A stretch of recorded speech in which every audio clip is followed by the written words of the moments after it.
Sebenarnya berapa lama sih Slik OJK itu bisa hilang atau bisa bersih lagi kembali ke nol dan Slik kita menjadi orang yang bagus ketika mau minjol atau mau minjem di bank itu bisa langsung cair? Di sini saya mau bahas buat kalian.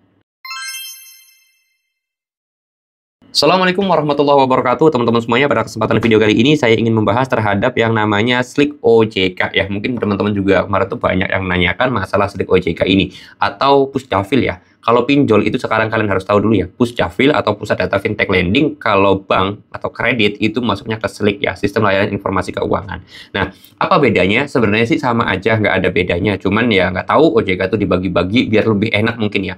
Nah, kapan sebenarnya Slik OJK atau Pusdafil ini bisa hilang ketika kita galbay pinjol? Di sini saya mau bahas. Kalian harus tahu dulu, Slik atau Pusdafil itu ada 5 skor ya. Skor pertama adalah nasabah yang lancar bayarnya, skor kedua adalah nasabah yang macet tapi rentan waktunya 1 bulan. Terus skor 3 itu kalau nggak salah antara 1 bulan sampai ke 2 bulan, 3 bulan kalau nggak salah sampai ke 3 bulan. Terus kemudian skor 4 adalah nasabah yang udah galbay atau sering telat bayar antara waktu 4 bulan sampai 6 bulan. Dan kalau skor 5 itu adalah nasabah yang udah telat bayar sampai 6 bulan ke atas atau 180 hari gampangannya. Nah, itu semuanya ketika kalian tuh galbay, kalian di fase mana dulu? Nah, misalkan bang saya udah galbay ini udah 1 tahun, artinya kalian masuk skor 5 contohnya. Bang saya baru galbay 3 bulan, artinya kalian masuk ke skor 3 ya. Bang saya baru galbay 1 bulan, artinya kalian masuk ke skor 2 gitu aja gampangannya. Nah, ketika kalian itu memutuskan galbay selamanya, maka nanti kedepannya akan kalian masuk ke skor 5. Terus pertanyaannya kapan bersih lagi jadi skor lagi, 1 lagi biar skornya tuh bagus? Jawabannya itu tidak akan bisa teman-teman ya. Saya mau apa adanya aja. Kecuali kalian lunasin hutangnya, terus kemudian kalian tuh memperbaiki skor ya. Jadi misalkan kalian tuh galbay ini selamanya. Terus bisa kembali skor 1 nggak kalau kita nggak ngelunasin hutangnya? Nggak bakalan bisa.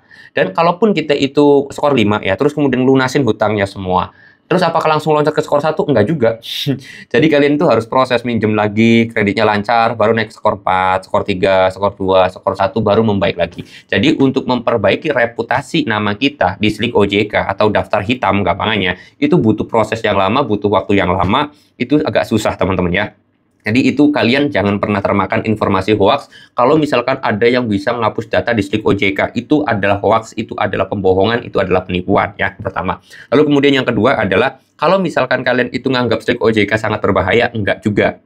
Slik OJK itu menghapus data kalian atau memblokir nama kalian dari yang namanya pinjaman. Jadi kalau kalian udah masuk skor 5 nih, agak susah mau minjem lagi di bank, mau ngambil KPR susah, mau ngambil kredit motor susah, mau ngambil kredit mobil itu susah. Itu aja resikonya. Nggak ada yang namanya rumah disita, mobil diambil, itu nggak ada. Kecuali kita minjemnya di bank ya, itu bisa aja. Tetapi kalau masalah galbay dipinjol, nggak ada ceritanya, kita itu rumahnya diambil, motornya diambil, mobilnya diambil, itu nggak ada kalau kita galbay pinjol. Tapi kalau galbay di bank, oh ya salam, apa yang kita agunkan atau apa yang kita jaminkan itu bakal diambil. Contohnya misalkan kalian minjem uang 100 juta di bank, jaminannya rumah. Ya kalau nggak bayar, rumahnya diambil atau nanti disita ya, dilelang nantinya ke depan. Oke?